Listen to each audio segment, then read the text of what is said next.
आप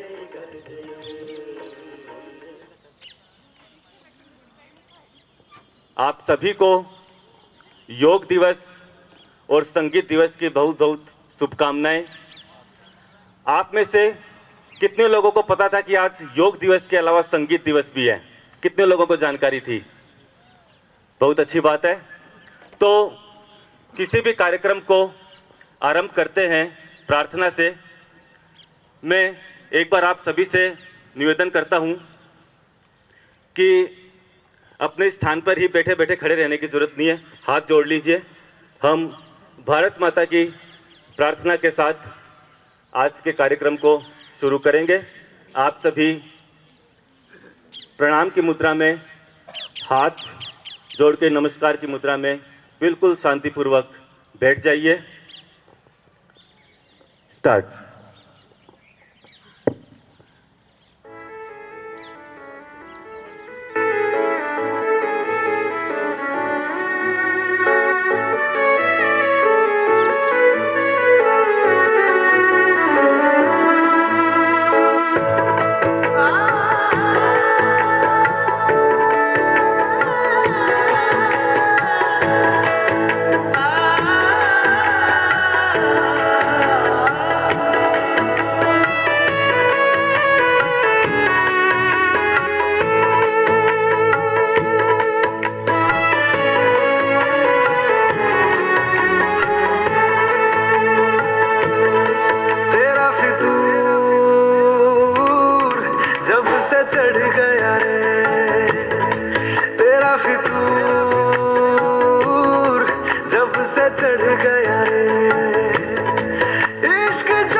बाहर से भजन कोई भी चले, लेकिन अंदर भक्ति किसकी है वो ज्यादा महत्वपूर्ण है।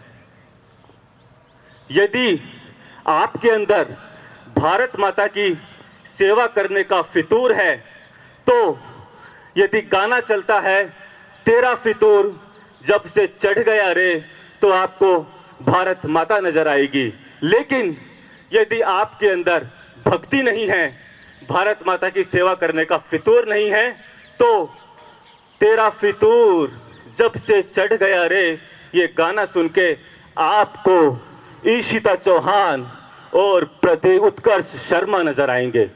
इसलिए महत्वपूर्ण है कि आपके अंदर भक्ति किसकी है। हमारे अंदर भक्ति है, भावना भी बहुत अच्छी है, और भक्ति स्वरूप हम जो भजन गाते हैं, पूजा करते हैं, प्रार्थनाएं करते हैं, रोज सुबह 1 घंटा प्रार्थना करते हैं। लेकिन यदि बाकी के 23 घंटे हम भय, लोभ, डर, ईर्ष्या, क्रोध, फ्रस्ट्रेशन आदि के साथ यदि अपना जीवन बिताते हैं, तो वो सुबह 1 घंटे प्रार्थना करने का कोई महत्व नहीं है। लेकिन यदि हमारे 24 घंटे इन भावनाओं पर विजय पाकर एक अच्छी भावना के साथ हम यदि अपने 24 घंटे व्यतीत करते हैं, सामने वाले हर इंसान में हमें ईश्वर दिखता है, तो हमें फिर अलग से पूजा प्रार्थना की जरूरत ही कहाँ रह जाती है। लेकिन मेरी भावना बहुत अच्छी है, मैं चाहता हूं देश की सेवा करना, लेकिन मैं कुछ कर नहीं पाता, मैं कुछ कर नहीं सकता, क्योंकि इसके लिए तो मैंने नरेंद्र मोदी को चुना है ना कुछ दिनों पहले इलेक्शंस के लिए। जो करना है वो करे, मैं क्या करूं? जो करे नरेंद्र मोदी करे, मैं अकेला क्या कर सकता हूं? यानी कि यदि भावना अच्छी है, प्रार्थना भी करते हैं, भावना भी अच्छी है, लेकिन उस भावना का अपने कर्मों द्वारा परिणाम ना निकले तो उस भावना की भी कोई महत्व नहीं है। ना वो पूजा प्रार्थना और वो भावना, जब तक वो पूजा प्रार्थना और भावना आपके कर्मों द्वारा सकारात्मक परिणाम में ना बदले, तब तक उस भावना का, उस पूजा पाठ का भी कोई महत्व नहीं है। तो भारत विकास परिषद एक ऐसी संस्था है जो पूरे विश्व भर में अपने कर्मों द्वारा समाज सेवा के अंदर 24 घंटे निरंतर कार्यरत रहती है और 24 घंटे इसने अपने आप को तन मन धन से भारत माता की सेवा के लिए अपने कर्मों द्वारा, अपने परिणाम द्वारा पूरे भारत में अपने को उत्कर्ष, अपने आप को पूरी तरीके से डिवोशन की तरह लगा रखा है। तो जैसे कि भारत विकास परिषद की परंपरा है कि हम कार्यक्रम का आगाज करते हैं वंदे मातरम के साथ, तो आप सभी अपने स्थान पर खड़े हो जाएं। हम वंदे मातरम के साथ आज के कार्यक्रम का आगाज करेंगे।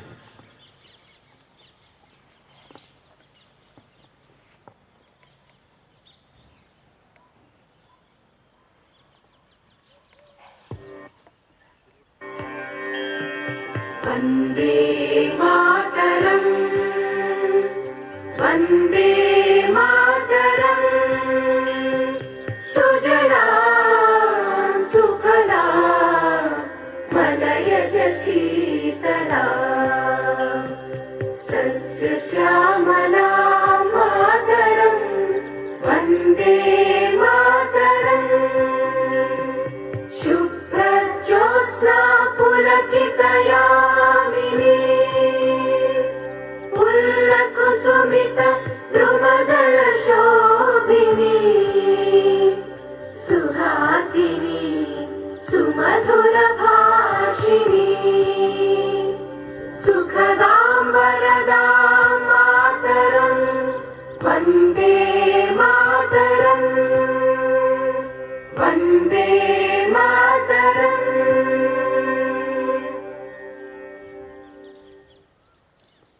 आप सभी अपने स्थान पर बैठ जाएं।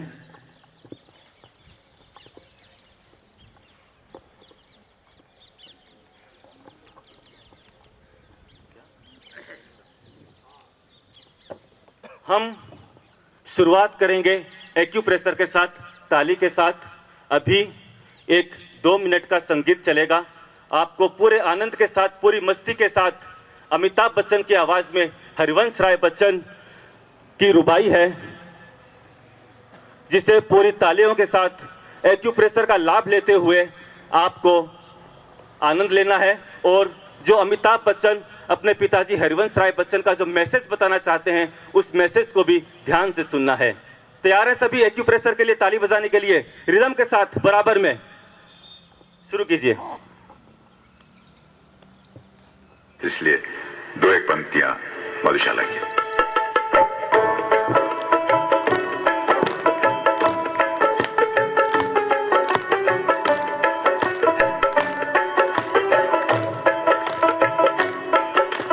अपने युग में सबको अनुपम ज्ञात हुई अपनी हालत,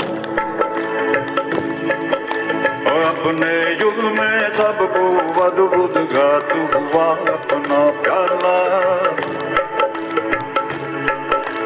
फिर भी वृद्धों से जब पूछा एक यही उत्तर पाया कि अब न रहे वह पीने वाले, अब न लगी वो मधुशाला, अब न रहे वह पीने वाले, अब न लगी वो मधुशाला।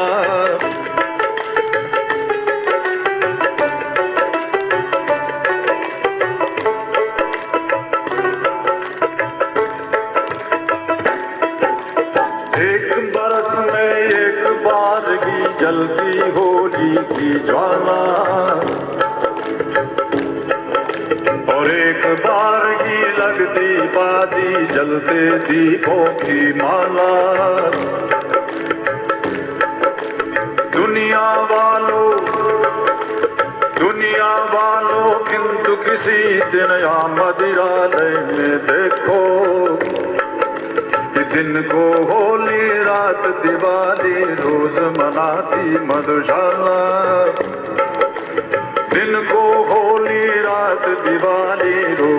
बनाती मधुशाला।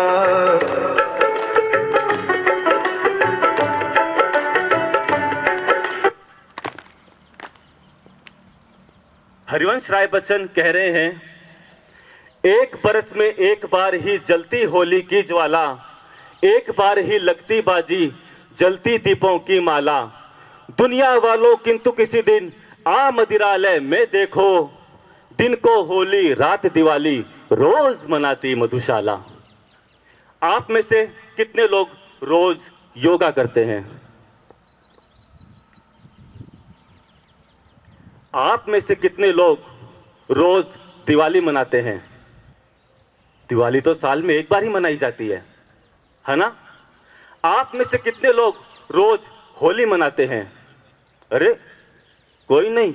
अच्छा, होली भी साल में एक बार ही तो मनाई जाती है। आप में से कितने लोग रोज संगीत सुनते हैं? आप में से कितने लोग रोज संगीत सुनते हैं? मैंने ये नहीं कहा रोज संगीत दिवस मनाते हैं। कितने लोग रोज संगीत सुनते हैं? बस सभी सुनते हैं ज्यादातर, ठीक है। यानी कि आप लोग रोज दिवाली नहीं मनाते, सिर्फ साल में एक बार मनाते हैं। होली भी साल में एक बार मनाते हैं, योग दिवस भी साल में एक बार मनाते हैं, और संगीत रोज सुनते हैं। ऐसा क्यों? इससे अच्छी तो मदिरालय है, जहां पे आने वाले लोग रोज दिवाली मनाते हैं, रोज होली मनाते हैं, रोज उत्सव मनाते हैं। यहाँ पे मदिरालय और मधुशाला का अर्थ है, मदिरालय मतलब जीवन का आनंद, जीवन की मस्ती, उत्साह, आनंद और मस्ती से जीना, मदिरा, आनंद की मदिरा पीना। और मधुशाला का मतलब है ये जीवन, ये संसार जो सुख सुविधाओं से और अच्छे अच्छे निमित्तों से भरा हुआ है। मधुशाला का अर्थ है ये संसार। तो हरिवंश राय बच्चन कह रहे हैं कि जिसने जीवन की सही राह पकड़ ली, वो इंतजार नहीं करता कि कब दिवाली आए और मैं खुशी मनाऊं, कब होली आए और मैं खुशी मनाऊं। उसके लिए हर रोज दिवाली होती है, हर रोज होली होती है, हर रोज योग दिवस होता है, हर रोज संगीत दिवस होता है, हर रोज विवेकानंद जयंती होती है, हर रोज मदर्स डे होता है, हर रोज फादर्स डे होता है। हम अपने जीवन की राह भटक चुके हैं। यदि हमने अपने जीवन की राह सही पकड़ ली तो हमें इंतजार नहीं करना पड़ेगा कि कब वो त्योहार आए और मैं खुश हूं।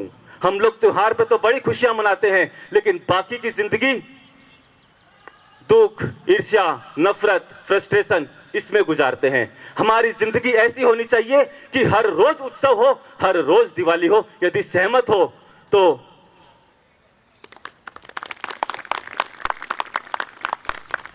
एक और जरूरी सूचना मैं आप सभी को देना चाहूंगा। आपने कहा कि आप लोग रोज योगा नहीं करते हैं, तो आज मैं एक दिन योगा करा के क्या हो जाएगा? कुछ फर्क नहीं पड़ेगा। यदि आज मैं एक दिन योगा करा दूंगा, मैं चाहूं तो 8 प्राणायाम करा सकता हूं, सभी व्यायाम करा सकता हूं, सारे आसन करवा सकता हूं, सूर्य नमस्कार, शवासन, मेडिटेशन सब कुछ करवा सकता हूं। लेकिन आपकी जानकारी के लिए बता दूं कि आज मैं कुछ भी नहीं कराने वाला, क्योंकि क्या फर्क पड़ जाएगा यदि मैंने आज एक दिन करवा दिया तो? जब तक आप लोग अंदर से नहीं बदलेंगे, अंदर से कोई परिवर्तन नहीं आएगा। ये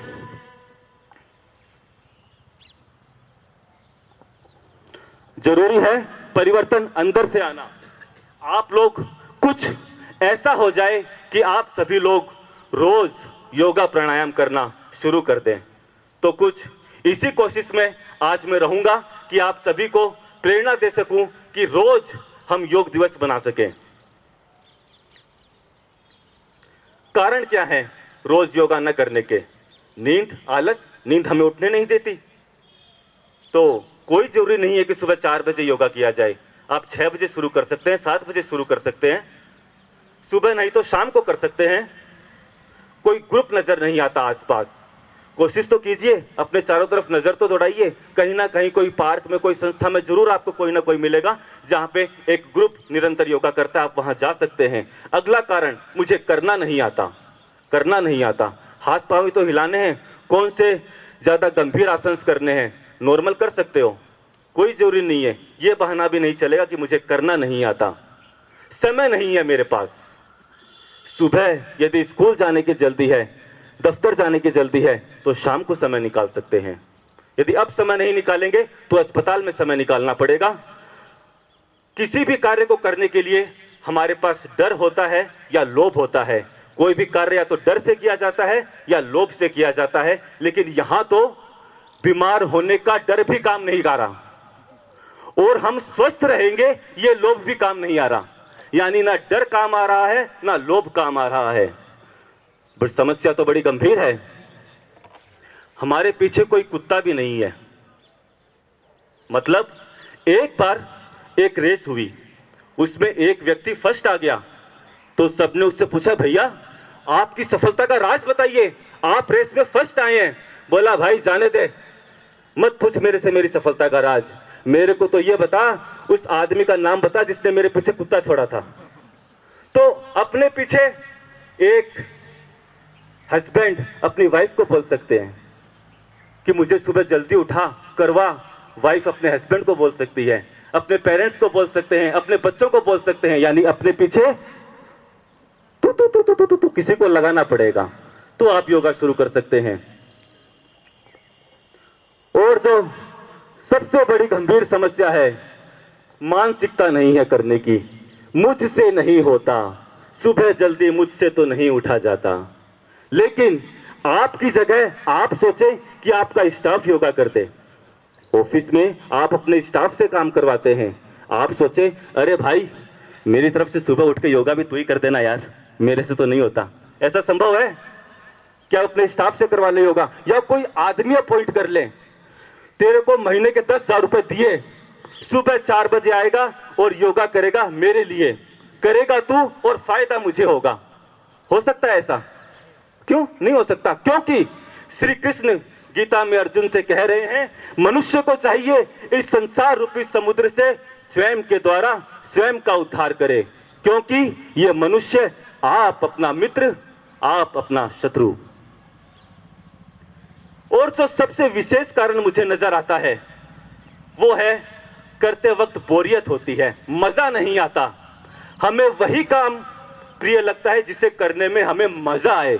खाने में बड़ा मजा आता है, अच्छी अच्छी मिठाइयां खाने में बड़ा मजा आता है, सोने में बड़ा मजा आता है, कॉमेडी सुनने में बड़ा मजा आता है, फिल्में देखने में बड़ा मजा आता है। वो सब काम के लिए तो हमारे पास समय है और हम करते भी हैं, करते हैं। यानी जिस काम में मजा नहीं है वो काम हमसे नहीं होता। यदि काम के साथ मजा जोड़ दिया जाए तो वो काम हम जरूर कर सकते हैं। हमें YouTube, WhatsApp, Facebook सब करने के लिए हमारे पास टाइम है, लेकिन उनमें मजा है और इसमें मजा नहीं है। इसीलिए हमने मजे को साथ जोड़ा है। आज जो भी होगा मजे के साथ होगा, जो भी योगा होगा म्यूजिक के साथ होगा। क्योंकि जैसा कि आप सभी ने कहा कि संगीत तो आप सब लोग रोज सुनते हैं। उत्सव चाहे रोज मनाए ना मनाए, योगा चाहे रोज करे ना करे, लेकिन संगीत तो आप सभी रोज सुनते हैं। तो मजा आए कैसे, वो बोरियत दूर हो कैसे, इसका उपाय क्या है? कोई बता सकते हैं मुझे? ये बोरियत को दूर कैसे किया जाए? संगीत सुन के। लेकिन संगीत के अलावा भी एक और साधन है बोरियत दूर करने का। यदि आप लोगों को अच्छा साहित्य पढ़ने की, कुछ नया नॉलेज गेन करने का यदि शौक है, तो आप योगा करते करते, प्राणायाम करते करते कोई अच्छे अपने गुरु का आध्यात्मिक लेक्चर लगा सकते हैं। उसे सुनते सुनते आप लोग योगा कर सकते हैं। जैसे अभी मैं आपको कुछ बोल रहा हूं, बता रहा हूं, तो हमारे भारत विकास परिषद के अध्यक्ष श्री नरेंद्र जी वर्मा बैठे बैठे कपाल भाती कर रहे हैं। मतलब मेरी बात भी सुन रहे हैं और साथ में कपाल भाती भी कर रहे हैं। तो एक बार जोरदार तालियां हमारे आज अध्यक्ष महोदय के लिए। इनके प्रयासों से, आज इनकी इच्छा शक्ति से आज का ये कार्यक्रम हम लोग करने के लिए यहाँ बैठे हैं। बड़ा अच्छा लगा। तो आप भी नरेंद्र जी की तरह सुनते सुनते योगा प्राणायाम कर सकते हैं। कुछ अच्छा सुबह सुबह नॉलेज जाएगा, कुछ सीखने को मिलेगा और साथ में बोनस के रूप में शरीर तो लाभान्वित होगा ही होगा। अब गीता में श्री कृष्ण ने अर्जुन से कहा है कि हजारों मनुष्य में कोई एक मेरी प्राप्ति के लिए यत्न करता है, और उन यत्न करने वाले योगियों में भी कोई एक मेरे परायण होकर मुझको तत्व से यथार्थ रूप से जानता है। अर्थात यहाँ पे श्री कृष्ण अर्जुन को यह कहना चाह रहे हैं कि मुझे जानने का प्रयास हजारों में कोई एक करता है। मुझे जानने का मतलब सच्चा ज्ञान लेने का प्रयास हजारों में एक करता है, और ये तो उस समय की बात है, 5000 वर्ष पूर्व की। यदि आज की जनसंख्या के अनुसार देखें तो लाख में कोई एक है जो सच्चा नॉलेज लेने में इंटरेस्ट दिखाता है, और उन इंटरेस्ट दिखाने वाले लाखों में भी कोई एक है जो उस नॉलेज को प्राप्त करता है, और उन लाख नॉलेज प्राप्त करने वालों में भी कोई एक है जो उस नॉलेज को अपने जीवन में अप्लाई करता है। ये बात बहुत पहले श्री कृष्ण ने कह दी है, यानी कि बहुत कम लोगों का नॉलेज लेने में, अच्छा साहित्य पढ़ने में, अच्छा ज्ञान प्राप्त करने में इंटरेस्ट रहता है। कौन कौन रोज सुबह कुछ नया सीखते हैं, कुछ नया सुनते हैं? जैसे युवा पीढ़ी आजकल संदीप माहेश्वरी को खूब सुनती है, तो कितने लोग रोज सुबह कोई नया ज्ञान लेते हैं, रोज नया नया नॉलेज लेते हैं, अपने नॉलेज को बढ़ाते हैं। तो यहां भी मामला विचारणीय है, गंभीर है। कृष्ण झूठ नहीं बोल सकते। हजारों में एक उस समय की बात है, तो आज लाखों में एक।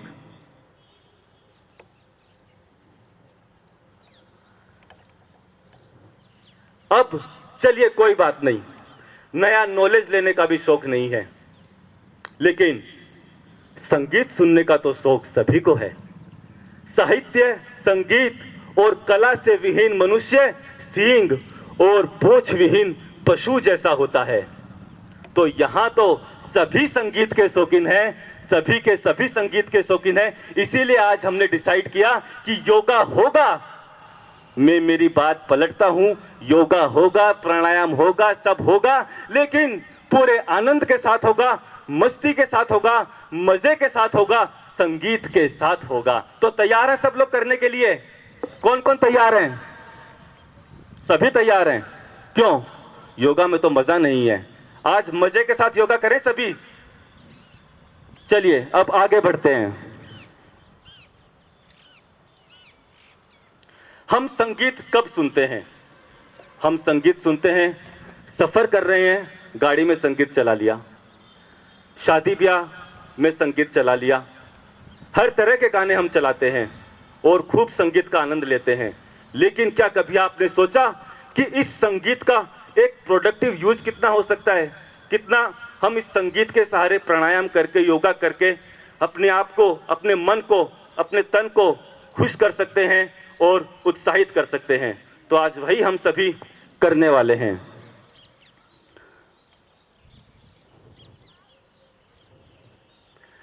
कितने लोगों ने संगीत के साथ योगा किया है अब तक?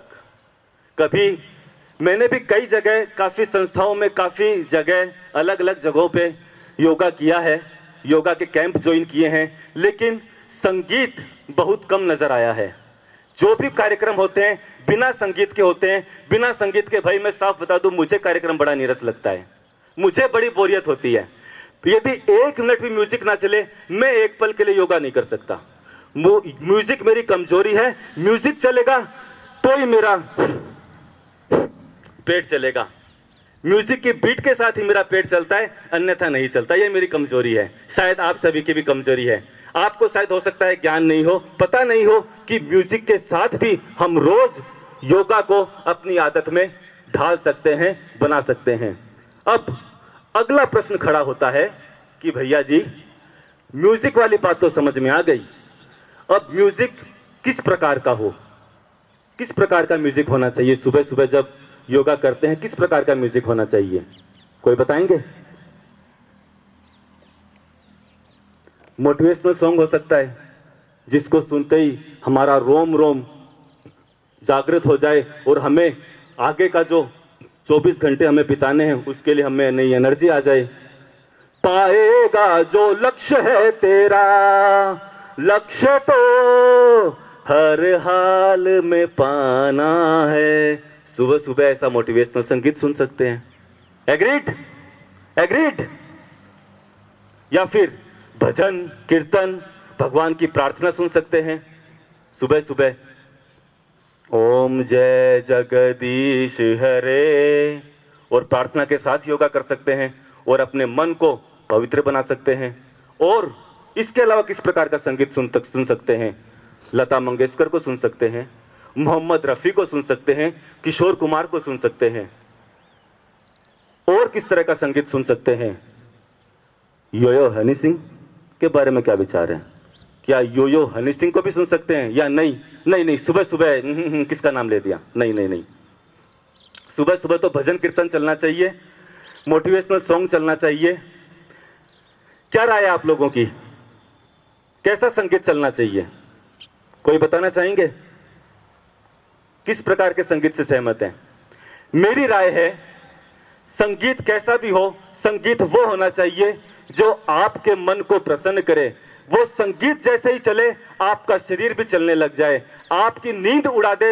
आपको यदि आलस आ रहा है, नहीं भाई आज तो मेरे से योगा नहीं होने वाला, आज तो बड़ी नींद आ रही है, कल करेंगे, आज एक दिन नहीं करेंगे क्या फर्क पड़ जाएगा, कल करेंगे, आज नहीं करेंगे। तो वो संगीत ऐसा चल जाए, ऐसी तान छिड़े कि अरे वाह, और आप सारा आलस भूल जाओ और उस संगीत के साथ योग करना शुरू कर दो। एग्रीड? तो संगीत किसी का भी हो, बस वो अंदर से हमारे तन को, हमारे मन को रोमांचित कर दे। और जैसा कि मैंने शुरू में कहा था कि प्रार्थना भजन से ज्यादा भक्ति महत्वपूर्ण है, कि हमारे अंदर भक्ति किसकी है। भक्ति भजन से ज्यादा महत्वपूर्ण है, क्योंकि परिणाम भक्ति के आएंगे, ना कि भजन के। भजन भी इसीलिए चलता है ताकि हमारे अंदर उस भजन को सुन के भक्ति पैदा हो। यदि भक्ति नहीं होगी तो फिर कुछ भी भजन चला लो, लेकिन यदि भक्ति आपके अंदर है फिर चाहे कैसा भी भजन चला लो, यानी भजन कैसा भी चला लो, कोई फर्क नहीं पड़ता, हमारे अंदर भक्ति होनी चाहिए। तो आज करेंगे कुछ अलग। सबसे पहले, यानी कि शॉर्ट में बता दूं, संगीत वो करें जो मन को लुभाए, और बाकी भक्ति और भजन के बारे में मैंने आपको समझा ही दिया है। तो कपालभाति से शुरुआत करेंगे। और मैं आपको बता दूं कि मैं ये बाबा रामदेव की अलग अलग सीरीज हैं, माइग्रेन व मिर्गी के लिए योग, नेत्र रोगों के लिए योग, पीलिया हेपेटाइटिस के लिए योग, उदर रोगों के लिए योग, मस्कुलर डिस्ट्रोफी के लिए योग, कब्ज एवं बवासीर के लिए योग, और इसके अलावा भी अनगिनत सीढ़ियां बाबा रामदेव ने निकाली हैं। और इन सभी सीडीज को और यूट्यूब पे ढेर सारे वीडियोस को, और जब बाबा रामदेव को मैंने सुना तो एक निष्कर्ष पे मैं पहुंचा कि 8 तरह के प्राणायाम करने की कोई जरूरत नहीं है, सारे योगासन करने की कोई जरूरत नहीं है, कुछ भी करने की जरूरत नहीं है। बस आप रोज सुबह 5-5 मिनट 2 मुख्य प्राणायाम कर लीजिए, इन 2 की आदत बना लीजिए, फिर आपको और ज्यादा लंबा पैकेज तैयार करने की बिल्कुल भी जरूरत नहीं है। तो हम लोग रोज नहीं करते, तो हम सोचते हैं अरे वो टांग नीचे, टांग ऊपर और सिर नीचे तभी योगा होगा, अन्यथा योगा हो ही नहीं सकता। कोई जरूरत नहीं है सिर को नीचे और टांग को ऊपर करने की, अभी इतना एडवांस हमको नहीं जाना है। सहज रहिए और शुरुआत कीजिए सिर्फ कपालभाति से और अनुलोम विलोम से, इसके अलावा कुछ करने की जरूरत नहीं है। इसके अलावा थोड़ा सा हल्का फुल्का व्यायाम करने से आदत डाल लीजिए, बस ये 3 चीज शुरू कर दीजिए, कपालभाति, अनुलोम विलोम और हल्का फुल्का व्यायाम। कपालभाति अनुलोम विलोम आपका सॉफ्टवेयर सही करेगा और व्यायाम आपका हार्डवेयर सही करेगा। हमें हमारा शरीर स्वस्थ रखना है, यानी अपने हार्डवेयर को सही रखना है तो व्यायाम करना पड़ेगा, और अंदर से पेट को सही रखना है तो प्राणायाम करना पड़ेगा, यानी सॉफ्टवेयर भी सही और हार्डवेयर भी सही, तभी इस लैपटॉप से संगीत निकलेगा। नहीं तो आपके अंदर का संगीत कब बंद हो जाएगा कुछ पता नहीं चलेगा। यहाँ भी हार्डवेयर और सॉफ्टवेयर दोनों को सही रखना पड़ता है, तभी इस लैपटॉप में से संगीत निकलता है। आप चाहते हैं कि आपके अंदर से भी संगीत निकले और आप इस मधुशाला में आनंद की मदिरा पिए, तो अपने सॉफ्टवेयर और हार्डवेयर को ठीक करने के लिए प्राणायाम, सिर्फ 2 प्राणायाम, ज्यादा नहीं, ज्यादा लंबा पैकेज नहीं है आज का, सिर्फ 2 प्राणायाम करेंगे और थोड़े से व्यायाम करेंगे, इसके अलावा कुछ नहीं करेंगे। लेकिन जो करेंगे पूरी श्रद्धा के साथ, मस्ती के साथ करेंगे। कपाल भाती करना कितने लोगों को आता है? कपाल भाती बाबा रामदेव ने बड़ा फेमस किया है, सभी को आता है, कुछ बताने की सिखाने की जरूरत नहीं है। तो आप सभी लोग आराम से बैठे हैं सुखासन की मुद्रा में, पद्मासन में बैठ सके पद्मासन में बैठ जाएं, और यदि वज्रासन में बैठ सके तो सबसे ज्यादा अच्छा है। इस प्रकार यदि वज्रासन में बैठ के करेंगे तो ज्यादा फायदा होगा। जितनी देर बैठ सके, 15 सेकेंड, 30 सेकेंड वज्रासन में बैठेंगे तो ज्यादा फायदा होगा। हम मोहम्मद रफी के एक गीत के साथ कपाल भाती करेंगे। मैं बोलूं जब, मोहम्मद रफी के एक गीत के साथ, इस गीत पर संगीत संध्या में खूब नृत्य होता है, लेकिन आज इस गीत के ऊपर हम लोग कपाल भाती करने वाले हैं। रिदम के साथ, संगीत की बीट के साथ, पूरी मस्ती के साथ, हमारे शरीर को फायदा होना चाहिए। तो फिर तैयार हैं सभी लोग? मोहम्मद रफी साहब का गीत शाहिद कर सकते हैं, तो आज वही हम सभी करने वाले हैं।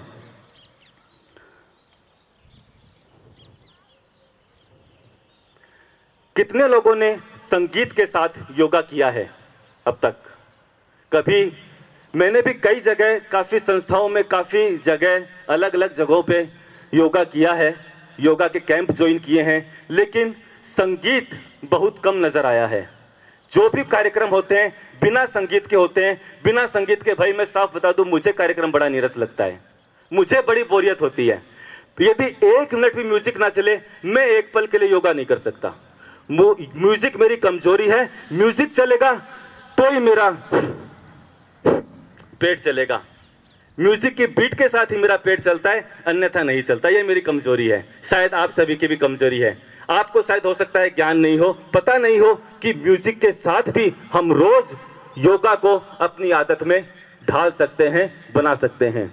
अब अगला प्रश्न खड़ा होता है कि भैया जी, म्यूजिक वाली बात तो समझ में आ गई, अब म्यूजिक किस प्रकार का हो, किस प्रकार का म्यूजिक होना चाहिए? सुबह सुबह जब योगा करते हैं किस प्रकार का म्यूजिक होना चाहिए, कोई बताएंगे? मोटिवेशनल सॉन्ग हो सकता है, जिसको सुनते ही हमारा रोम रोम जागृत हो जाए और हमें आगे का जो 24 घंटे हमें बिताने हैं उसके लिए हमें नई एनर्जी आ जाए। पाएगा जो लक्ष्य है तेरा, लक्ष्य तो हर हाल में पाना है। सुबह सुबह ऐसा मोटिवेशनल संगीत सुन सकते हैं। एग्रीड? एग्रीड?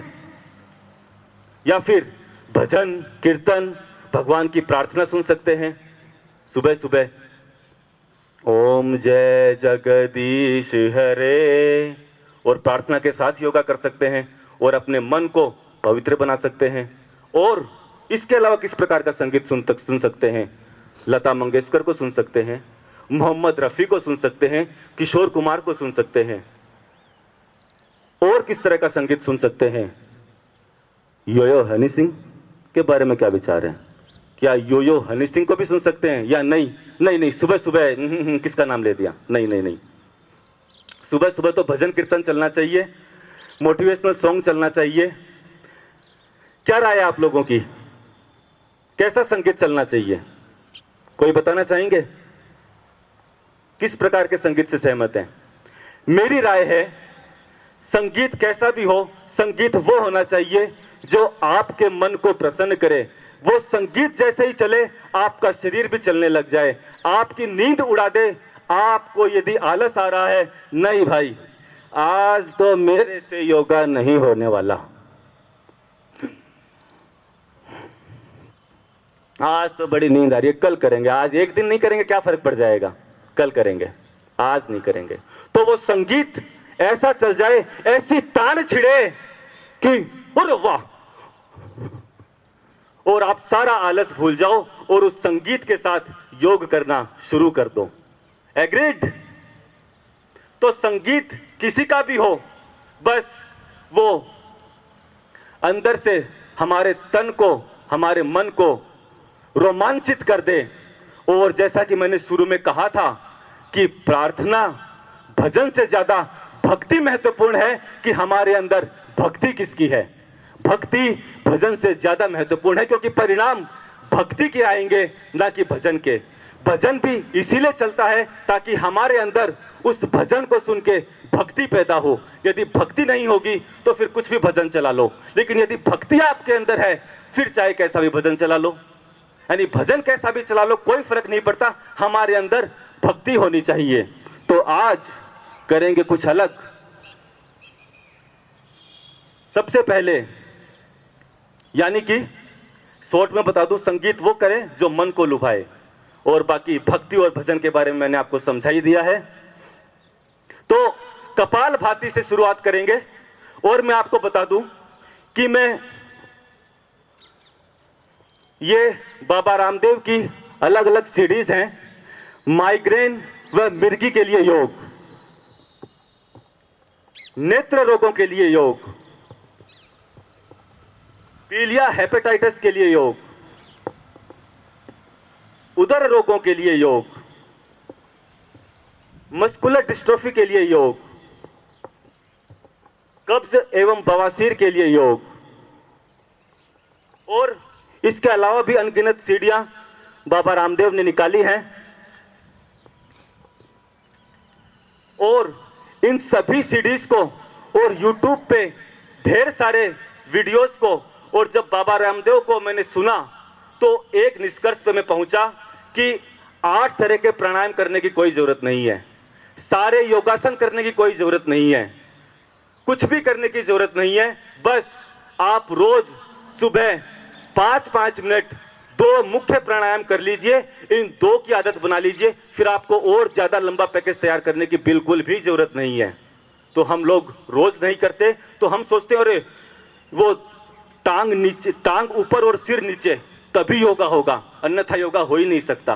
कोई जरूरत नहीं है सिर को नीचे और टांग को ऊपर करने की, अभी इतना एडवांस हमको नहीं जाना है। सहज रहिए और शुरुआत कीजिए सिर्फ कपालभाति से और अनुलोम विलोम से, इसके अलावा कुछ करने की जरूरत नहीं है। इसके अलावा थोड़ा सा हल्का फुल्का व्यायाम करने से आदत डाल लीजिए। बस ये 3 चीज शुरू कर दीजिए, कपालभाति, अनुलोम विलोम और हल्का फुल्का व्यायाम। कपालभाति अनुलोम विलोम आपका सॉफ्टवेयर सही करेगा और व्यायाम आपका हार्डवेयर सही करेगा। हमें हमारा शरीर स्वस्थ रखना है, यानी अपने हार्डवेयर को सही रखना है तो व्यायाम करना पड़ेगा, और अंदर से पेट को सही रखना है तो प्राणायाम करना पड़ेगा, यानी सॉफ्टवेयर भी सही और हार्डवेयर भी सही, तभी इस लैपटॉप से संगीत निकलेगा। नहीं तो आपके अंदर का संगीत कब बंद हो जाएगा कुछ पता नहीं चलेगा। यहां भी हार्डवेयर और सॉफ्टवेयर दोनों को सही रखना पड़ता है, तभी इस लैपटॉप में से संगीत निकलता है। आप चाहते हैं कि आपके अंदर से भी संगीत निकले और आप इस मधुशाला में आनंद की मदिरा पिए, तो अपने सॉफ्टवेयर और हार्डवेयर को ठीक करने के लिए प्राणायाम, सिर्फ 2 प्राणायाम, ज्यादा नहीं, ज्यादा लंबा पैकेज नहीं है आज का, सिर्फ 2 प्राणायाम करेंगे और थोड़े से व्यायाम करेंगे, इसके अलावा कुछ नहीं करेंगे। लेकिन जो करेंगे पूरी श्रद्धा के साथ, मस्ती के साथ करेंगे। कपालभाति करना कितने लोगों को आता है?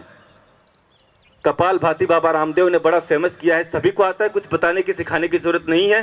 तो आप सभी लोग आराम से बैठे हैं सुखासन की मुद्रा में, पद्मासन में बैठ सके पद्मासन में बैठ जाएं, और यदि वज्रासन में बैठ सके तो सबसे ज्यादा अच्छा है। इस प्रकार यदि वज्रासन में बैठ के करेंगे तो ज्यादा फायदा होगा। जितनी देर बैठ सके, 15 सेकेंड, 30 सेकेंड वज्रासन में बैठेंगे तो ज्यादा फायदा होगा।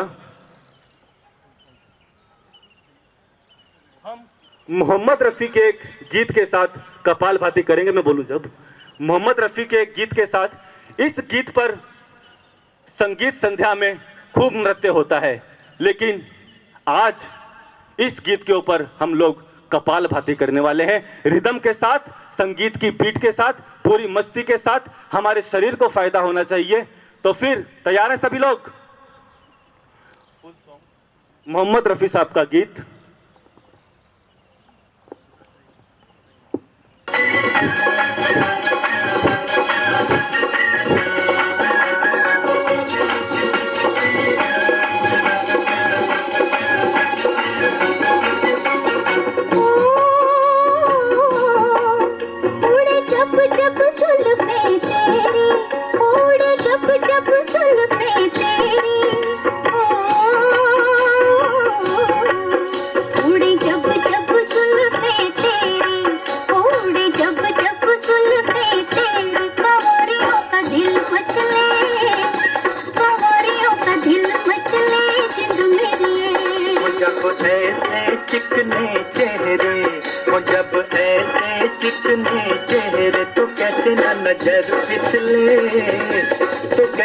नजर फिसले जिंद मेरी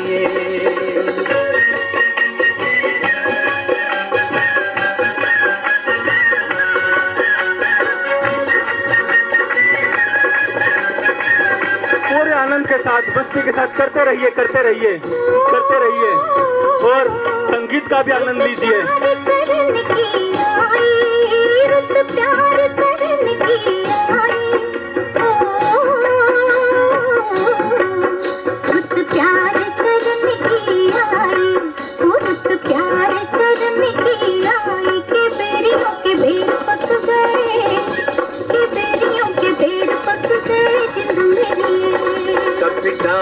इधर भी फेरा तो कभी डाल इधर भी फेरा के तक नैन थक गए के तक नैन थक गए जिंद मेरी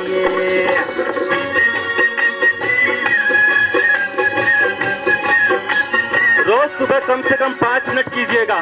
कोई भी अपने पसंद का म्यूजिक चला लीजिए और सुबह 5 मिनट।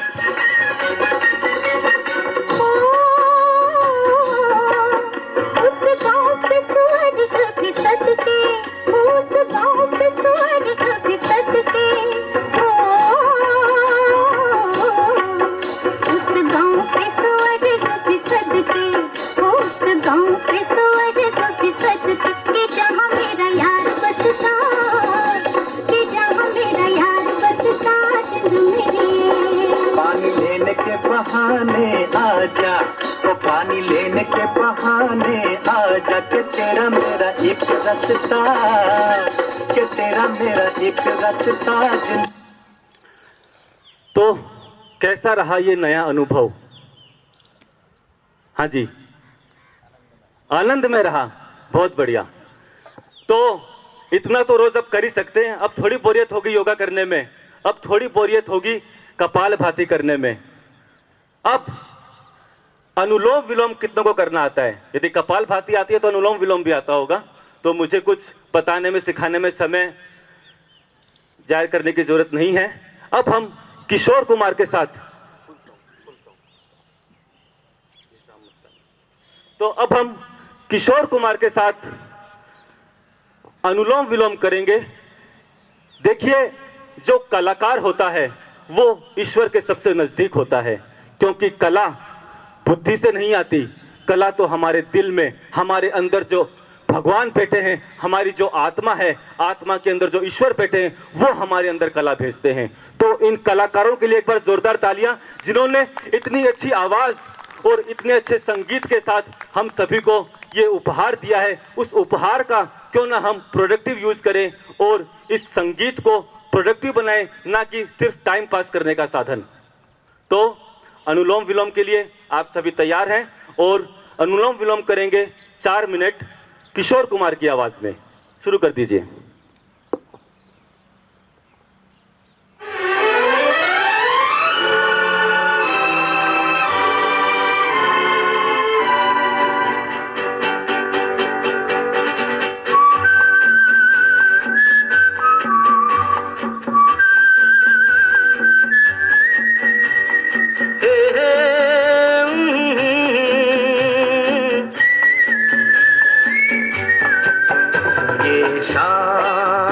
मस्तानी मदहोश किए जाए, मुझे डोर कोई खींचे तेरी ओर लिए जाए। ये शाम मस्तानी मदहोश होश किए जा, मुझे डोर कोई खींचे तेरी ओर लिए जाए।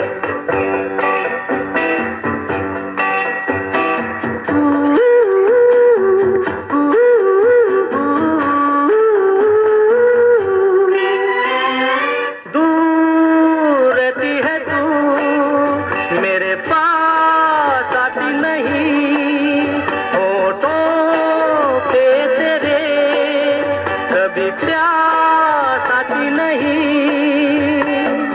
ऐसा लगे जैसे कि तू हंस के जहर कोई पिए जाए। शाम मस्तानी मदहोश किए जा, मुझे डोर कोई खींचे तेरी ओर लिए जा।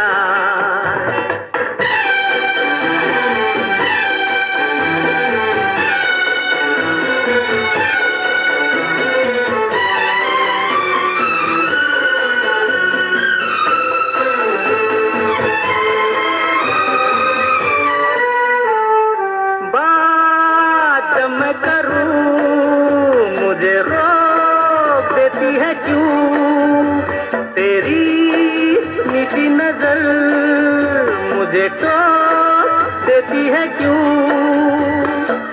तेरी हया तेरी शर्म तेरी कसम मेरे होठ सिए जाए। शाम मस्तानी। तो जैसा कि मैंने कहा था, सिर्फ 2 प्राणायाम, और मैंने नहीं, बाबा रामदेव ने कहा था। बाबा रामदेव ने कहा था, वो सुन के मैं आपको बता रहा हूं। बाबा रामदेव इन सभी सीडीज के अंदर एक ही बात बार बार बोलते हैं कि कुछ भी ना करो, नहीं होता कोई बात नहीं, लेकिन एक बात मेरी मान लो, रोज सुबह प्राणायाम के रूप में कपालभाति और अनुलोम विलोम कर लो। और कुछ ज्यादा करने की जरूरत नहीं है। ज्यादा करो, अच्छी बात है, मना नहीं है, करो, लेकिन ये 2 मस्ट। और अब थोड़ा सा कार्यक्रम को परवान चढ़ाते हैं, क्योंकि हम सभी के अंदर छिपा है बाहुबली। हम सभी के अंदर एक बाहुबली छिपा है। तो आप सभी खड़े हो जाएं और अपने अंदर के बाहुबली को हम आज फिर से जिंदा करेंगे, जो सोया हुआ है। क्योंकि यदि रोज सुबह योगा नहीं करोगे तो अंदर का बाहुबली मर जाएगा। अपने अंदर के बाहुबली को यदि जिंदा रखना है,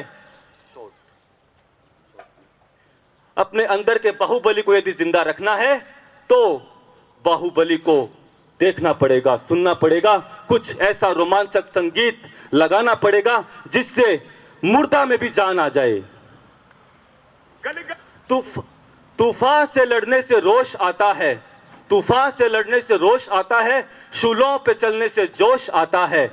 मौत भी करती है खुशामद उसकी, मौत भी करती है खुशामद उसकी, जहर पीने से जिसे होश आता है। Start music. गली गली तेरी लाज जली, जियो रे बाहुबली।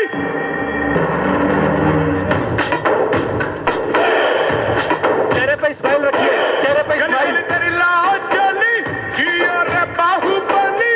प्राणों से बढ़ के हमको है तू प्यारा, सब गाएंगे दोहराएंगे अब तेरा जय जयकारा। ऐसा वो वैसा जैसे पर्वतांचल सा, ऐसा वो वैसा जैसे पर्वतांचल सा, ऐसा वो वैसा जैसे पर्वतांचल सा, ऐसा वो वैसा जैसे पर्वतांचल सा। बन गए सभी बाहुबली। आपके अंदर का बाहुबली जागा, बैठ जाइए। आप सभी ने अपने अंदर के बाहुबली को जगा दिया है, अब आप सभी बैठ जाइए। अब आगे बढ़ते हैं हमारे देश के प्रधानमंत्री नरेंद्र मोदी की तरफ। नरेंद्र मोदी की बायोग्राफी में पढ़ रहा था तो एक वाक्य मेरे पढ़ने में आया। एक बार नरेंद्र मोदी जी अपने किसी मित्र के साथ और मित्र के बच्चों के साथ गाड़ी में बैठकर एक शहर से दूसरे शहर जा रहे थे।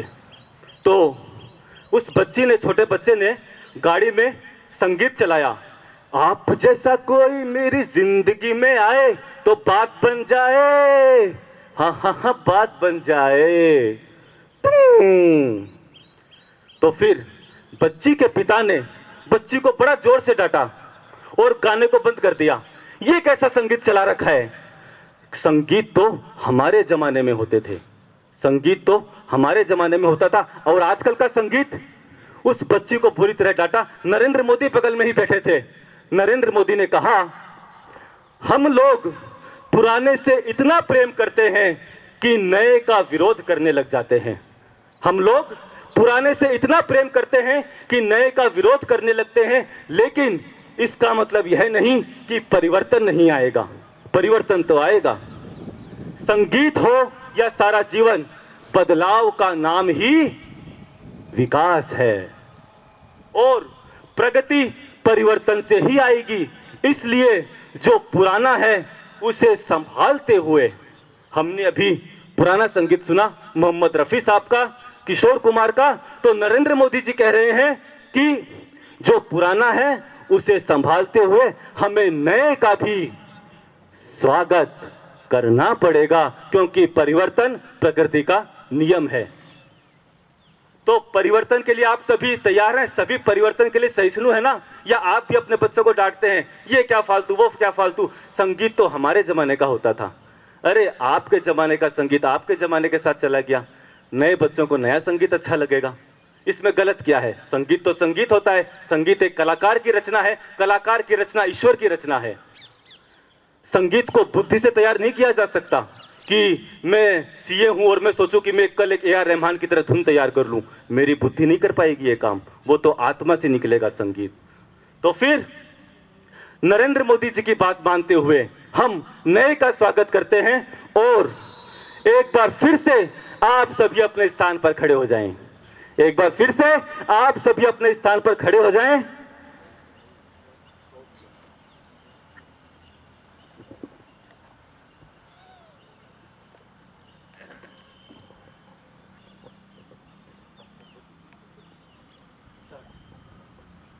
तैयार है सभी?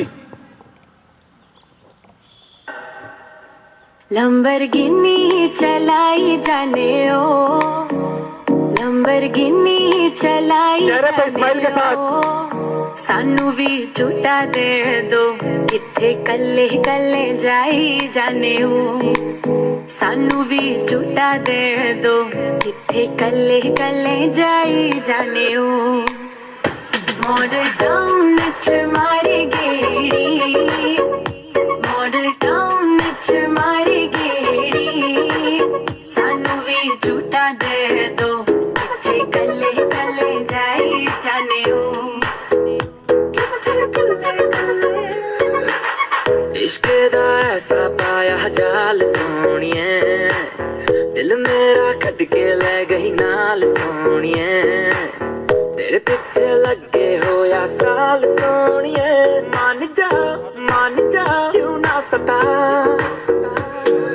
कर गहरा नाल जद कल्ला, दुखदा है दिल मेरा चल्ला, इन्ना तड़ पावे सोनिए, पावे तू मेरी मिठी मिठी गल्ला करी जाते, कहंदी गड्डी विच गेड़ियां लपाते, हुण दूरों तक्की जा तू सोनिए, लंबरगिनी चलाई जाने ओ, लंबरगिनी चलाई जाने ओ, सानू भी झूठा दे दो, किथे कल्ले कल्ले जाई जाने ओ।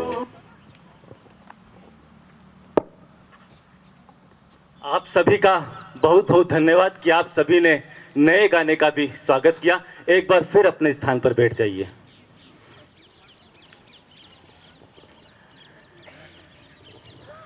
एक बार एक कंटेस्टेंट ने अमिताभ बच्चन से पूछा कि आप 60 की उम्र में भी इतने फिट हैं, उसका कारण क्या है? आप 60 की उम्र में भी इतने फिट हैं, उसका कारण क्या है? तो अमिताभ बच्चन ने कोई जवाब नहीं दिया। अमिताभ बच्चन ने कोई जवाब नहीं दिया। अमिताभ बच्चन उस जो हॉट सीट पे बैठे थे, हॉट सीट से खड़े हो गए।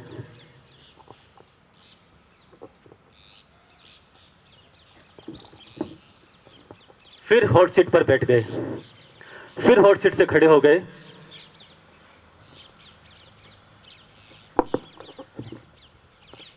फिर बैठ गए। ऐसे उन्होंने 3 बार किया।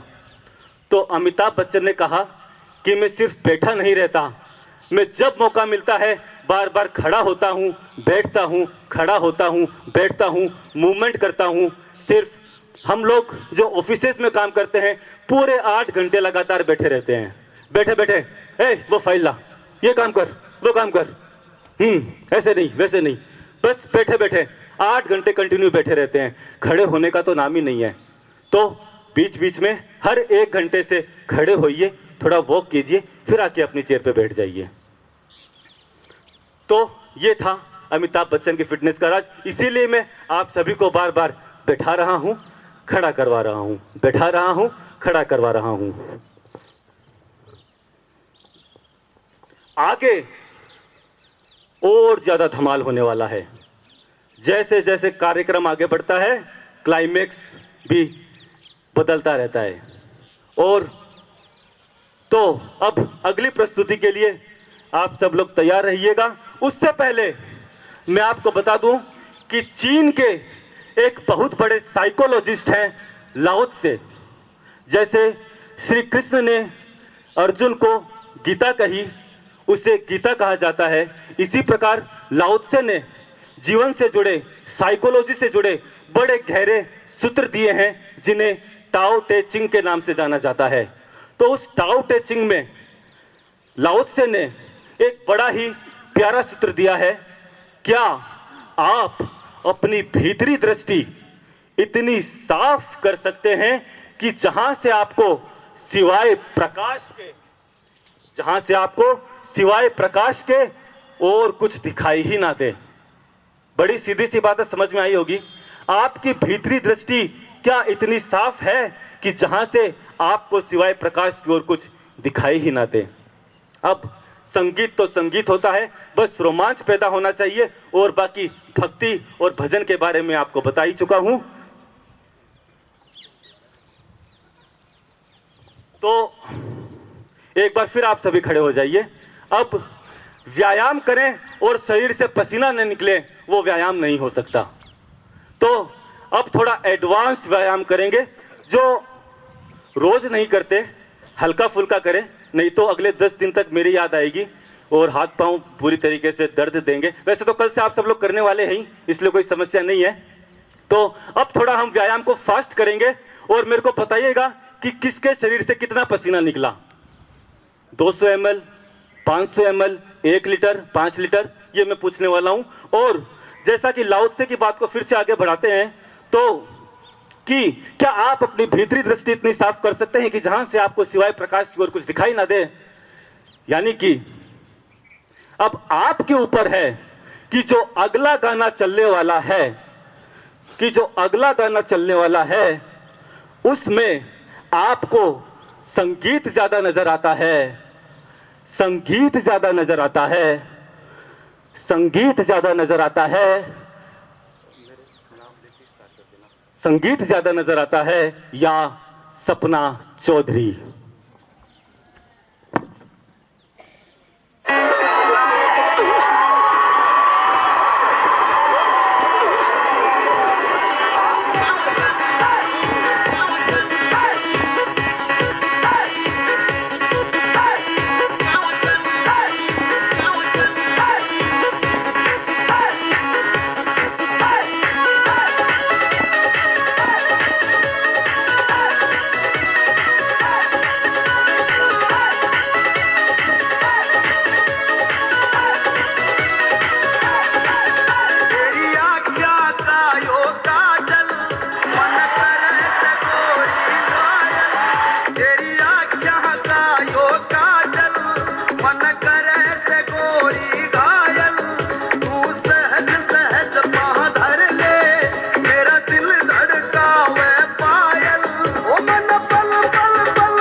हाँ जी, फिर से लगाएं, एक राउंड और लगाएं।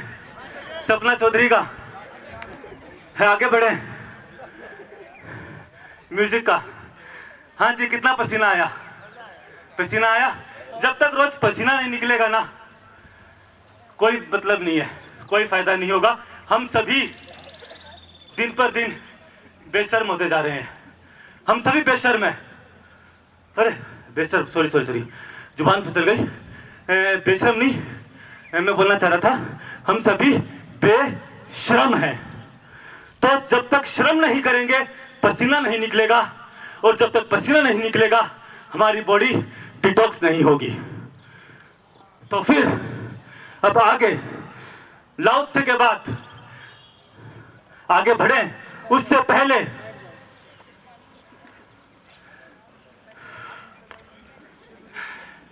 फिर से चलते हैं महाभारत के मैदान में।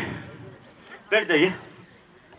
श्री कृष्ण अर्जुन से कह रहे हैं, जो सत्व गुण से उत्पन्न होने वाले भाव हैं और जो रजोगुण से तथा तमोगुण से होने वाले भाव हैं, उन सबको तू मुझसे ही होने वाले ऐसा जान, परंतु वास्तव में मैं उनमें मैं और वे मुझ में नहीं है। अर्थात आप सभी को पता है, कृष्ण ने अपने पूरे जीवन में खूब छल किया, कृष्ण ने अपने जीवन में खूब छल किया, लेकिन कृष्ण छलिया नहीं है। कृष्ण ने अपने पूरे जीवन में खूब कपट किया, लेकिन कृष्ण कपटी नहीं है। कृष्ण ने अपने पूरे जीवन में खूब झूठ बोला, लेकिन कृष्ण झूठे नहीं हैं। यानी कि सब मुझसे ही होने वाले हैं, झूठ कपट सब कुछ मुझसे ही होने वाले हैं ऐसा जान, परंतु वास्तव में मैं उनमें और वे मुझ में नहीं है। समय संजोग परिस्थिति और सर्वहित के लिए झूठ भी बोलना पड़ सकता है, यदि उस झूठ से किसी का फायदा होता हो, जन कल्याण होता हो, पूरी दुनिया का उद्धार होता हो। तो कृष्ण ने जो भी झूठ छल कपट किया वो खुद के लिए नहीं बल्कि सर्व के लिए किया। तो समय संजोग परिस्थिति के अकॉर्डिंग हमें छल कपट झूठ का भी सहारा लेना पड़ता है, लेकिन उसमें स्वार्थ नहीं होना चाहिए, उसमें स्वार्थ नहीं होना चाहिए। और फिर जब मेरा मन ऐसा है, मेरी भक्ति पवित्र है, तो फिर यदि यो यो हनी सिंह के गाने में शराब और मदिरा यदि उड़ती है तो कोई फर्क नहीं पड़ता, यदि उसका संगीत हमें प्रिय है और उस संगीत के दम पर हम एक्सरसाइज करने को तैयार है, पसीना बहाने को तैयार है। क्योंकि यदि मैंने शराबी वाला गाना सुना तो इसका मतलब ये नहीं कि मैं शराबी हो गया। समझ गए बात? यदि मैंने शराबी का गाना सुना तो इसका मतलब ये नहीं कि मैं शराबी हो गया। तो सब लोग खड़े हो जाएं अपने स्थान पर और बड़ा, क्योंकि पसीना तो निकल चुका है, बड़ी शांति से हल्का फुल्का सूक्ष्म व्यायाम करें। जिसकी I'm a bad girl, I like her skin. बना दे दीवानी मैं जिसकी I'm a bad girl, I like her skin.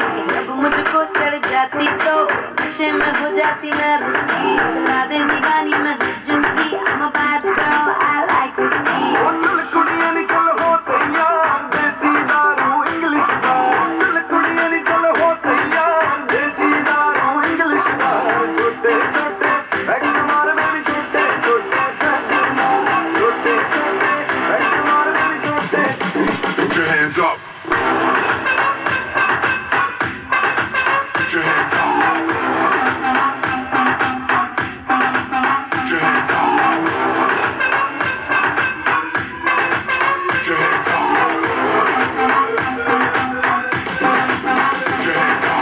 छोटे छोटे बैग मार में भी छोटे छोटे बैग मार, छोटे छोटे बैग मार में भी छोटे छोटे। देख बोतल खड़े खड़े सीन तेरा मेरे सर से पता है मुझे तुझे होगा है तो तभी पहले से ही वो मेरी जेब में पड़े। एक पल में तुझे बताया जेब में डालने का जोखिम उठाया कभी भी लगे कि तुझे सच्चे बात तुझे घर होना चाहिए बाबी डॉल के साथ ये गाना हो गया है रेटेड वर्जन नोट लगी है तूने आधा दर्जन क्या करना है अब सोबर जी के आरूनी न कोई तुझसे सीखे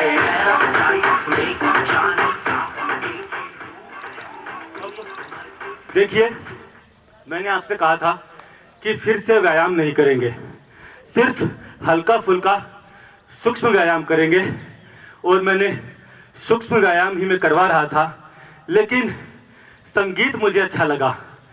शराब की तरफ मेरा ध्यान नहीं था, मैं नहीं पीता। संगीत मुझे अच्छा लगा, इसलिए मैं अपने आप को व्यायाम करने से रोक ना सका, इसलिए मैंने संगीत के साथ व्यायाम करना शुरू कर दिया। तो यही खासियत है संगीत की कि संगीत खुद आपको नाचने को मजबूर करेगा, आपको नींद से उठाएगा और आपको व्यायाम करने के लिए खड़ा कर देगा। अब खुशखबरी, जितना दौड़ना था उछलना था सब हो चुका है। अब जो सबसे फेवरेट आसन सभी का, जो रोज हम 8 घंटे तो लेते ही लेते हैं, शवासन करेंगे। अभी तो बस बैठ जाइए, मैं बोलूं जब शवासन में लेटना है शवासन करेंगे, लेकिन पहले एक बार फिर से बैठ जाइए। और हमारा कार्यक्रम भी कुछ ही 10-15 मिनट का और है, उसके बाद कार्यक्रम की भी समाप्ति होगी।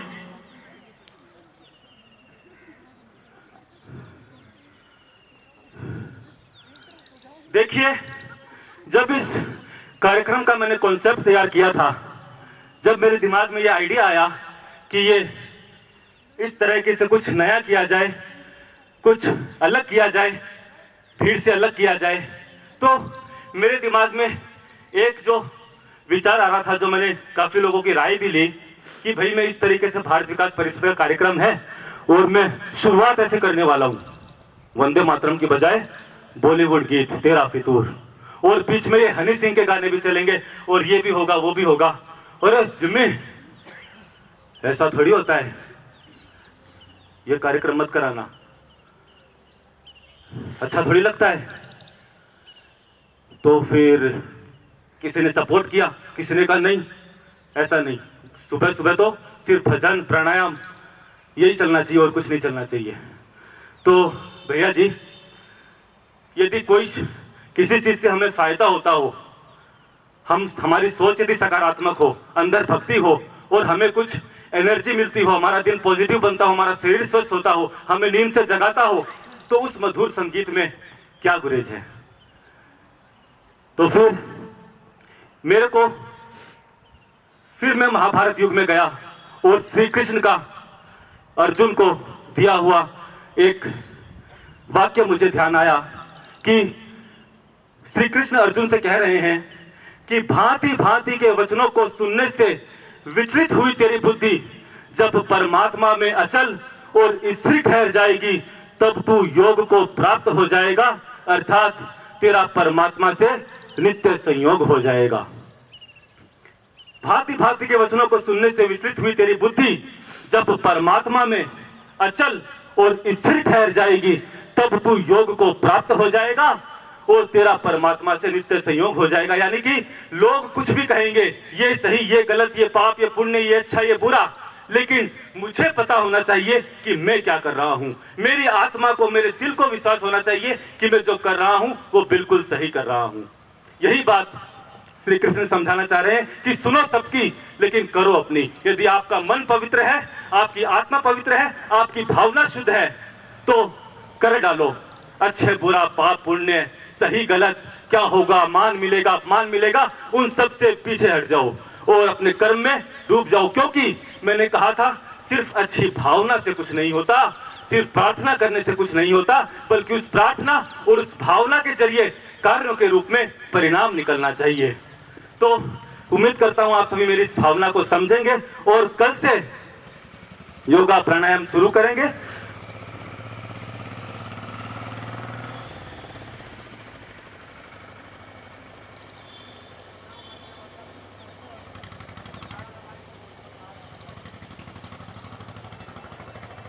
अब सभी शवासन में लेट जाएं, ये तो सभी को आता है, पूछने की जरूरत नहीं है।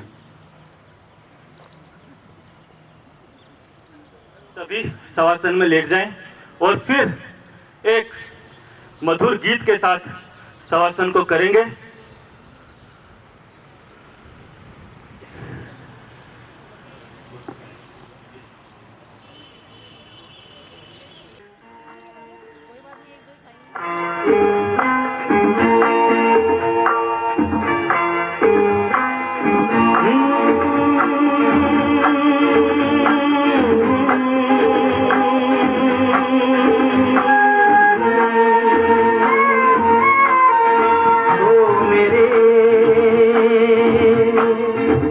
दिल के चैन, ओ मेरे दिल के चैन, चैन आए मेरे दिल को दुआ कीजिए। ओ मेरे दिल के चैन, चैन आए मेरे दिल को दुआ कीजिए।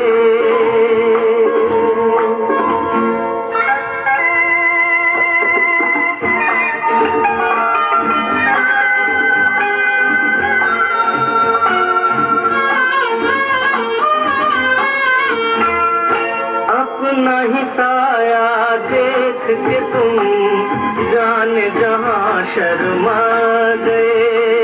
अभी तो ये पहली मंजिल है, तुम तो अभी से घबरा गए। मेरा क्या होगा सोचो तो जरा, हाय ऐसे न आहे बरा कीजिए। आप सभी तो अपने स्थान पर बैठ सकते हैं और अंतिम दो बातों के साथ आज के कार्यक्रम को समाप्ति पर लेकर जाएंगे। दो कहानी मैं आपको सुनाना चाहूंगा, छोटी सी 2-2 मिनट की। कोलकाता में देवी जी का मंदिर था और माँ काली का मंदिर था। तो वहाँ के जो पुजारी थे वो पुजारी को मंदिर छोड़ना पड़ा, एक नए पुजारी की तलाश थी। तो जो मंदिर की महारानी थी उन्हें एक नए पुजारी की जरूरत थी। तो लोगों ने कहा कि रामकृष्ण परमहंस बड़े अच्छे पुजारी हैं, आप उन्हें मंदिर में अपॉइंट कर लीजिए, उनसे बड़ा संत नहीं है, उनसे बड़ा भक्त नहीं है। तो महारानी ने कहा ऐसी बात है तो ठीक है, कल से ही मंदिर के लिए रामकृष्ण परमहंस को नियुक्त कर लेते हैं। रामकृष्ण परमहंस ने भी सहमति दे दी और मंदिर में पुजारी का पद उन्होंने ज्वाइन कर लिया। फिर मंदिर में तो जैसा कि रोज आरती होती है सुबह और शाम, लोगों ने देखा नए नए पुजारी आए हैं, बड़ी अच्छी आरती होगी, बड़े अच्छे नामी संत हैं। तो लोग आरती के लिए शाम को आए, लेकिन आरती शुरू नहीं हुई। लोगों ने कहा क्या बात है, पुजारी जी आ गए, पुजारी जी बैठे, आरती शुरू नहीं हो रही। लोगों ने कहा तबीयत खराब होगी और कोई कारण रहा होगा। लोग सुबह आए आरती के समय, सुबह भी आरती शुरू नहीं हुई। लोगों ने कहा क्या बात है, शायद अभी ठीक नहीं हुए होंगे, कोई कारण रहा होगा। शाम निकल गई, अगला दिन निकल गया, 2 दिन निकल गए, 3 दिन निकल गए, लेकिन मंदिर में कोई आरती शुरू नहीं हुई। लोगों ने महारानी से शिकायत की कि ये कैसा पुजारी रखा है जो समय से आरती भी नहीं कर रहा है मंदिर के अंदर। तो महारानी ने कहा चिंता का विषय, मैंने तो समझा था बड़े अच्छे पुजारी हैं, बड़ा नाम है रामकृष्ण परमहंस, और मंदिर में समय में आरती नहीं हो रही समय से। एक बार अचानक ऐसा हुआ कि रात को 2 बजे मंदिर से आरती की आवाज सुनने लगी। लोग नींद से जागे, ये क्या समय, रात के 2 बज रहे हैं और मंदिर में आरती हो रही है। बोले ये कौन सा समय आरती करने का। तो लोगों ने कहा ये तो पागल पुजारी रख दिया। गए महारानी के पास, ये समय से तो आरती करता नहीं है, 3 दिन हो गए आरती करी नहीं थी और अब रात को 2 बजे आरती हो रही है। उस समय तो हम लोग मंदिर में भी नहीं रहते, हम लोग तो अपने घर पे सो रहे थे, उस समय रात को 2 बजे कोई आरती का समय होता है। तो महारानी ने भी कहा पुजारी तो गलत रख लिया लगता है। पुजारी को बुलाया गया, महाराज आप समय से आरती नहीं कर रहे और एक दिन आपने अचानक ही रात को 2 बजे आरती शुरू कर दी। तो रामकृष्ण परमहंस ने कहा सिर्फ समय निर्धारित करने से कुछ नहीं होता कि आपने कहा आरती करनी है और मैं आरती कर दूं, सिर्फ वो तो बाहर से आरती होगी। मैं तो आरती कब करता हूं जब भीतर से आरती निकले, आरती भीतर से निकलनी भी तो चाहिए। समझ रहे मेरी बात? आरती भीतर से आनी भी तो चाहिए। वो है सच्ची आरती, वो है सच्ची भक्ति। तो उम्मीद करता हूं आपको फिर प्रार्थना, भक्ति और भजन का जो गहरा अर्थ मैं समझाना चाह रहा हूं। वैसे तो आप सभी मुझसे वरिष्ठ हैं, बड़े हैं, मैं छोटा बच्चा हूं, आप सभी से सीख के बड़ा हुआ हूं। इतनी बड़ी बड़ी बातें करने का मैं नहीं रखता, लेकिन फिर भी बोलने का शौक रखता हूं, अपनी बात शेयर करने का शौक रखता हूं, इसलिए अपनी बात आप सभी से शेयर कर रहा हूं। बाकी मुझे कुछ आपको बताने की, कहने की जरूरत नहीं है। और अब अंतिम बात, मैं चाहता हूं कि आप सभी कल से रोज योगा शुरू कर दें। कोई लंबा भारी पैकेज नहीं, सिर्फ 2 प्राणायाम और व्यायाम। मुझसे किसी ने पूछा कि क्या फर्क पड़ेगा, जिंदगी वैसे ही चलेगी, सब लोग यहां से जाएंगे और कल वही डेली का रूटीन शुरू हो जाएगा, कोई बदलने वाला नहीं है, कोई परिवर्तन आने वाला नहीं है। मैंने उस व्यक्ति को एक किस्सा सुनाया कि एक बार एक छोटा बच्चा नदी के किनारे,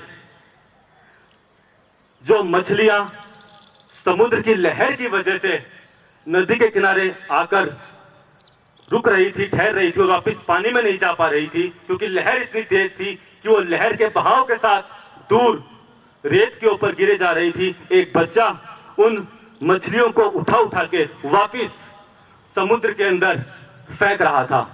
वो उन मछलियों को जो किनारे पर आ गई थी, उनको उठा उठा के समुद्र में फेंक रहा था।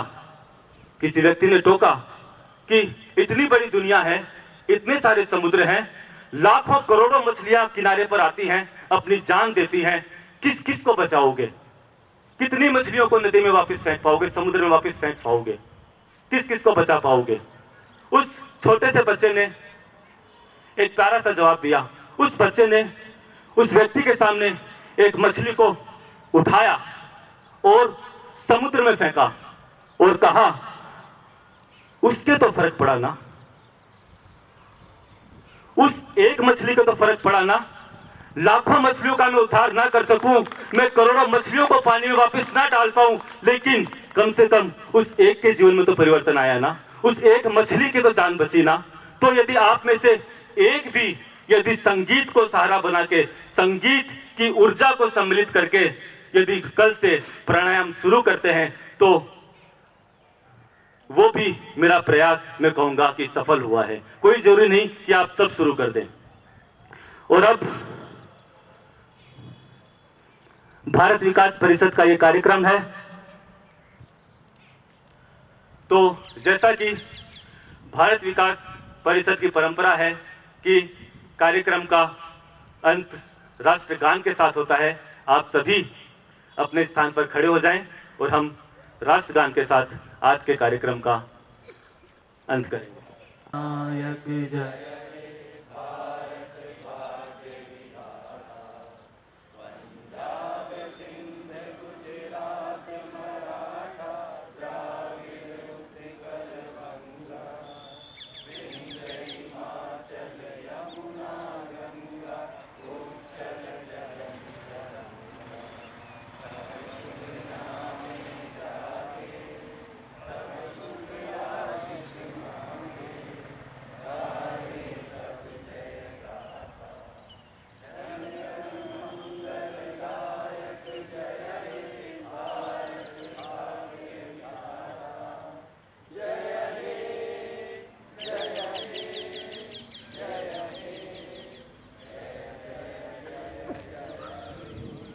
जय हिंद, जय हिंद, जय हिंद। एक बार फिर से आप सभी को योग दिवस और संगीत दिवस की बहुत बहुत शुभकामनाएं, और ये उम्मीद करता हूं कि हम लोग रोज योग दिवस मनाएंगे, रोज संगीत दिवस मनाएंगे, रोज होली मनाएंगे, रोज दिवाली मनाएंगे, जिससे हम आनंद के मदिरा इस मधुशाला के अंदर रोज उस आनंद के मदिरा का जलपान कर सकें। बहुत बहुत धन्यवाद।